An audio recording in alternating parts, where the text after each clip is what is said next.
Student, in this lecture we will study the glycolysis. Glycolysis is a part of cellular respiration. Cellular respiration is of two types. One is the aerobic, second is the anaerobic. Glycolysis is the step common between the aerobic and anaerobic respiration. First of all, what do you mean by glycolysis? Glyco Greek word से drive किया गया है glyco, इसका meaning क्या होता है? Sugar. Lysis, breakdown. It means in this process sugar is break down into the pyruvic acid. Sugar mainly जो इसमें होती है वो कौन सी है? ग्लूकोज. ग्लूकोज में इसमें क्या फॉर्मूला होता है? C6H12O6. ये कितने कार्बन कंपाउंड है? 6 कार्बन कंपाउंड है. ये कन्वर्ट हो जाता है पायरुविक एसिड में. पायरुविक एसिड कितने कार्बन कंपाउंड होता है? 3 कार्बन कंपाउंड है. तो यानी कि पायरुविक एसिड के यहाँ कितने मॉलिक्यूल्स बनते हैं? 2 मॉलिक्यूल्स बनते हैं. ठीक है, 2 molecules of pyruvic acid. It means glycolysis is the stepwise process by which one molecule of glucose is break down into the 2 molecules of the pyruvic acid. ये रिएक्शन जो टेक प्लेस होती है कहाँ होती है? साइटोप्लाज्मा में. This reaction take place in cytoplasm. Glycolysis का other name होता है क्या? EMP pathway. EMP pathway. इसको क्यों नाम ईएमपी पाथवे रखा गया है? क्योंकि 3 साइंटिस्ट है जिसमें क्या करते हैं? रोल प्ले करते हैं. वन साइंटिस्ट का नाम क्या है? एक का नाम इसमें रहता है गस्टफ अम्बेडन. सेकंड का नाम है ओटो मेयरहोफ. और थर्ड क्या है? जे पैरानस. यानी अम्बेडन का ई, मेयरहोफ का पी और मेयरहोफ का एम और पी का पैरानस. So it pathway is also called EMP pathway. ठीक है, अब देखो इसके अंदर क्या क्या होता है. फर्स्ट आपको बताई दिया definition. 1 molecule of sugar is break down into the 2 molecules of the pyruvic acid. Second, this reaction is take place in the cytoplasma. It is a common step. It is common step of aerobic and anaerobic respiration. और ये कौन सी respiration थी? दोनों types की. Cellular respiration.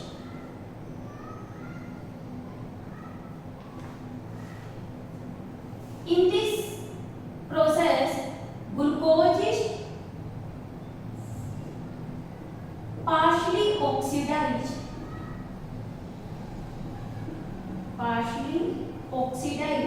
यानी कि इसमें complete breakdown नहीं होता किसका? ग्लूकोज का. और ये इंटरमीडिएट कंपाउंड बना रहा है. अभी पायरुविक एसिड CO2 और वाटर नहीं बना रहा. Glucose for this glycolysis comes from, एक तो आती है सुक्रोज से, सेकंड आती है स्टोर कार्बोहाइड्रेट से. Storage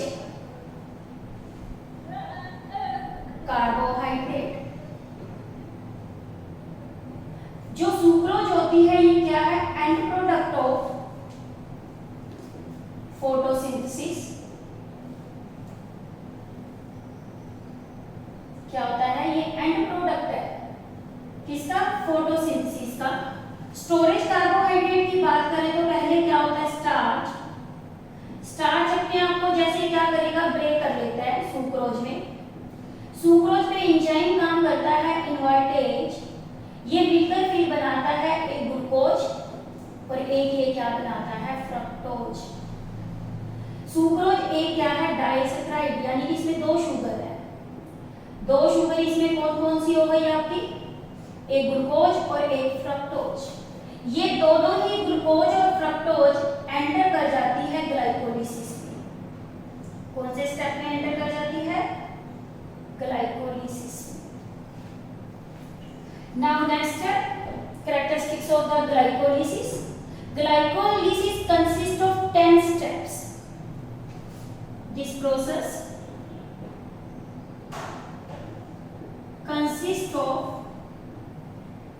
10 steps and each step is regulated by different enzymes.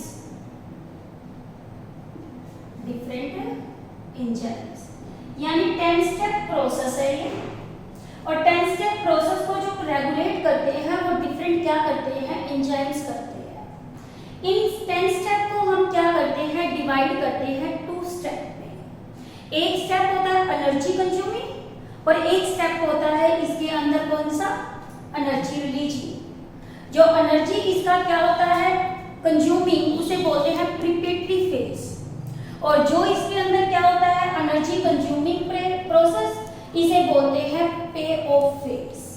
यानी कि 10 स्टेप्स को हम कितने में डिवाइड करते हैं, glycolysis consist of 2 phases. One phase is the preparatory phase.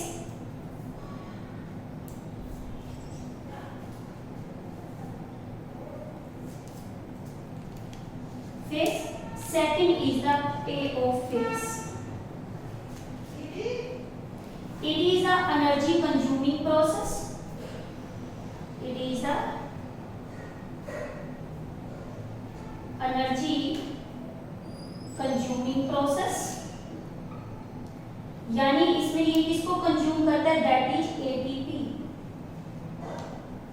And payoff is the energy releasing process.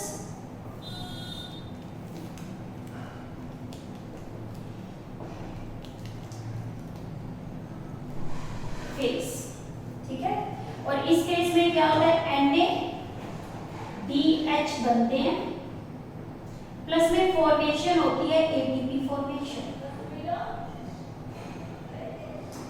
यानी कि इसको हम कितनी कैटेगरी में डिवाइड करते हैं, 2 फेस में डिवाइड करते हैं। एक आपको बताया कौन सा, प्रिपेटरी फेस, और एक कौन सा होता है पेयोफ।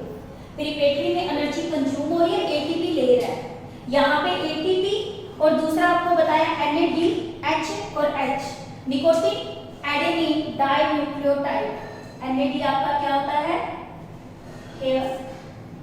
NAD is nicotine adenine dinucleotide, और ये एक हाइड्रोजन एक्सेप्टर है। ये एक क्या है, हाइड्रोजन एक्सेप्टर। ये याद रखना, ये भी नीट में इंपॉर्टेंट क्वेश्चन है। सबसे बड़ा हाइड्रोजन एक्सेप्टर है वो कौन है, NAD। तभी इसके साथ हाइड्रोजन क्या हो जाता है, अटैच हो जाता है। Now we learn the 2 phases. One is the preparatory phase, second is the payoff phase, and both the steps involve 5 steps. Preparatory phase में भी कितने हैं, 5 स्टेप्स। पेऑफ में भी कितने स्टेप्स होते हैं, 5 step. Now what is the preparatory phase and name the steps which are involved in the preparatory phase as well as payoff phase.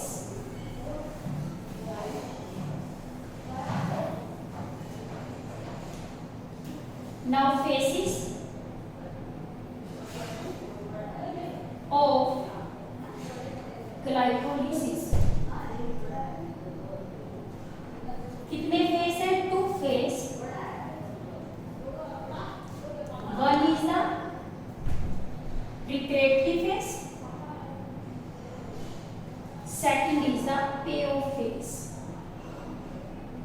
अभी आपको बताया कैसा था, एनर्जी कंज्यूमिंग। सेकंड आपको क्या बताया, एनर्जी रिलीजिंग। ठीक है, दोनों में कितने स्टेप्स इन्वॉल्व होते हैं? ठीक है, इसके अंदर जो फेसेस इन्वॉल्व होते हैं, फेस, इसमें भी 5 स्टेप्स हैं और इसके अंदर भी क्या है, 5 स्टेप्स। इसमें एक मॉलिक्यूल ग्लूकोज का कन्वर्ट हो जाता है किसके अंदर, ग्लाइसर एल्डिहाइड। ग्लूकोज कन्वर्ट होता है इसमें किसमें, ग्लाइसर एल्डिहाइड 3-फॉस्फेट। ये आपको ऐसे ही याद रखना है कि एक मॉलिक्यूल इसका क्या होता है, ग्लूकोज का, वो कन्वर्ट हो जाता है ग्लाइसर एल्डिहाइड 3-फॉस्फेट में, और इसमें कितने स्टेप है, 5 स्टेप। इस 5 स्टेप को हमें क्या याद करना है, ट्रिक से लर्न करना है कि कौन कौन से 5 स्टेप हैं। इसको याद करो, पिपली। पिपली में क्या है, पहला पी, यानी पहला स्टेप इसमें कौन सा होता है, फॉस्फोरिलेशन। फॉस्फोरिलेशन का मतलब addition of phosphate, addition of phosphate. Second step इसमें क्या है, आई। आई का मतलब आइसोमराइजेशन, यानी कि इसमें फॉर्मेशन होती है किसकी, आइसोमर की। फिर आता है पी। पी का मतलब फिर इसमें क्या है, फॉस्फोरिलेशन। एल से बनता है लाइसिस, ब्रेकडाउन। आपको पहले ही बताया है क्या मतलब होता है ब्रेकडाउन, या कई बुक में आप देखोगे तो स्प्लिटिंग लिखा होगा। फिर इसके बाद फिफ्थ स्टेप इसके अंदर जो होता है वो भी क्या है, आइसोमराइजेशन। यानी कि आप 5 स्टेप को लर्न करोगे किसके, क्रिपेटरी फेस को, तो आप किससे लर्न करते हो इसको, पिपली से। पिपली में मैंने आपको क्या बताया, इसके अंदर एक क्या है, phosphorylation, addition of phosphate. Isomer आपको पता ही है कि आइसोमर का बनना, फिर फॉस्फोरिलेशन, फिर लाइसिस, फिर इसके बाद आता है, फिर इसे हम क्या बोलते हैं, आइसोमराइजेशन। अब आता है पे ऑफ फेस। पे ऑफ फेस को हम लर्न करते हैं। पहले इसमें ये ग्लाइसर एल्डिहाइड जो 3-फॉस्फेट बना है, ये कन्वर्ट हो जाता है पायरुवेट में। इस स्टेप के अंदर क्या होता है, ग्लाइसर एल्डिहाइड, यानी कि जो बना था किसमें, प्रीपेटरी फेस में, 3-फॉस्फेट, ये कन्वर्ट हो जाता है किसमें, पायरुवेट में। ठीक है, ये भी कितने स्टेप रिएक्शन है, 5 स्टेप रिएक्शन है। इसको आपने याद करना है किससे, डी साइड्स। कैसे याद रखोगे इसको, डी साइड्स। अब यहाँ पे क्या है, डी का मतलब यहाँ पे क्या है, डिहाइड्रोजनेशन, यानी रिमूवल ऑफ हाइड्रोजन। डिहाइड्रोजनेशन का क्या मीनिंग होता है, रिमूवल ऑफ हाइड्रोजन। और इसमें साथ साथ फॉस्फोरिलेशन भी होती है, एडिशन ऑफ फॉस्फेट, तो ये क्या हो गया, फॉस्फोरिलेशन। ये 6 स्टेप है आपका। ये तो स्टेप नंबर आपका कौन सा था, 1 2 3 4 5 10 स्टेप हमने इसके पूरे करने हैं। और यहां से हमने स्टार्ट कर दिया, ये स्टेप इसका कौन सा हो गया, 6। रिमूवल ऑफ हाइड्रोजन को हम क्या बोलते हैं, ऑक्सीडेशन। कुछ बुक्स ऐसी होंगी जिसमें डिहाइड्रोजनेशन की जगह वर्ड आपको ऑप्शनल नजर आता है, जिसे क्या बोलते हैं, ऑक्सीडेशन। ठीक है, एक ही बात है। फिर इसके बाद आता है एस। एस का मीनिंग क्या है, 7 step, substrate level phosphorylation.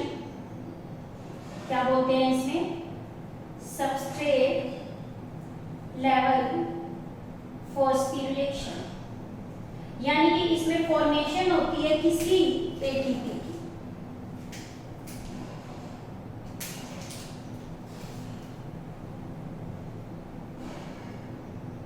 For formation of ATP. That step is very very important. NEET point में बहुत बार क्वेश्चन पूछा जाता है इससे रिलेटेड कि सबस्ट्रेट लेवल फॉस्फोरिलेशन कहाँ होती है, ठीक है। सेकंड इसके अंदर आपका क्या है, आई आ गया, फिर एक स्टेप, आई से स्टेप कितनी बार आ रहे हैं, आइसोमराइजेशन। तो इसमें भी क्या बनते हैं, आइसोमर। तो ये क्या है, आइसोमराइजेशन, जिसका आपको पता है मॉलिक्यूलर फॉर्मूला सेम होता है बट स्ट्रक्चरल फॉर्मूला क्या होता है, डिफरेंट। फिर इसके बाद फिर डी आ गया, यहाँ डीहाइड्रोजनेशन नहीं है 9th स्टेप में, ये क्या होता है, डीहाइड्रेशन। पहले वाले स्टेप में किसका रिमूवल हो रहा था, हाइड्रोजन का, और इस स्टेप में रिमूवल होता है वाटर का, रिमूवल ऑफ वाटर, उसे हम क्या बोलते हैं, डीहाइड्रेशन। और 10th स्टेप इसमें एस्पिर आ गया, किसके लिए, substrate level phosphorylation. Substrate level phosphorylation, इसमें वही फॉर्मेशन किसकी होती है, एटीपी, फॉर्मेशन ऑफ एटीपी। इस तरह से ये 10 स्टेप मिलके पूरे प्रोसेस को बनाते हैं किसके, ग्लाइकोलिसिस के। हमें कैसे याद करना है इसको, एक हमें याद करना है कौन से, प्रिपरेटरी फेज। प्रिपरेटरी फेज को हम क्या बोलते हैं, एनर्जी कंज्यूमिंग प्रोसेस। यहाँ पे एनर्जी क्या होती है, आपकी यूज होती है, ठीक है। प्रिपरेटरी फेज में आपकी क्या रहती है, एनर्जी यूज होती है, और इस फेज के अंदर आपकी क्या होती है, एनर्जी इसमें कंज्यूम, इसमें रिलीज। किससे याद किया, फिफ्टी से। इसको किससे याद किया, डी साइड से। तो this is process of journal about the glycolysis. In the next lecture we will study in the complete the 10 steps how the process of the glycolysis will be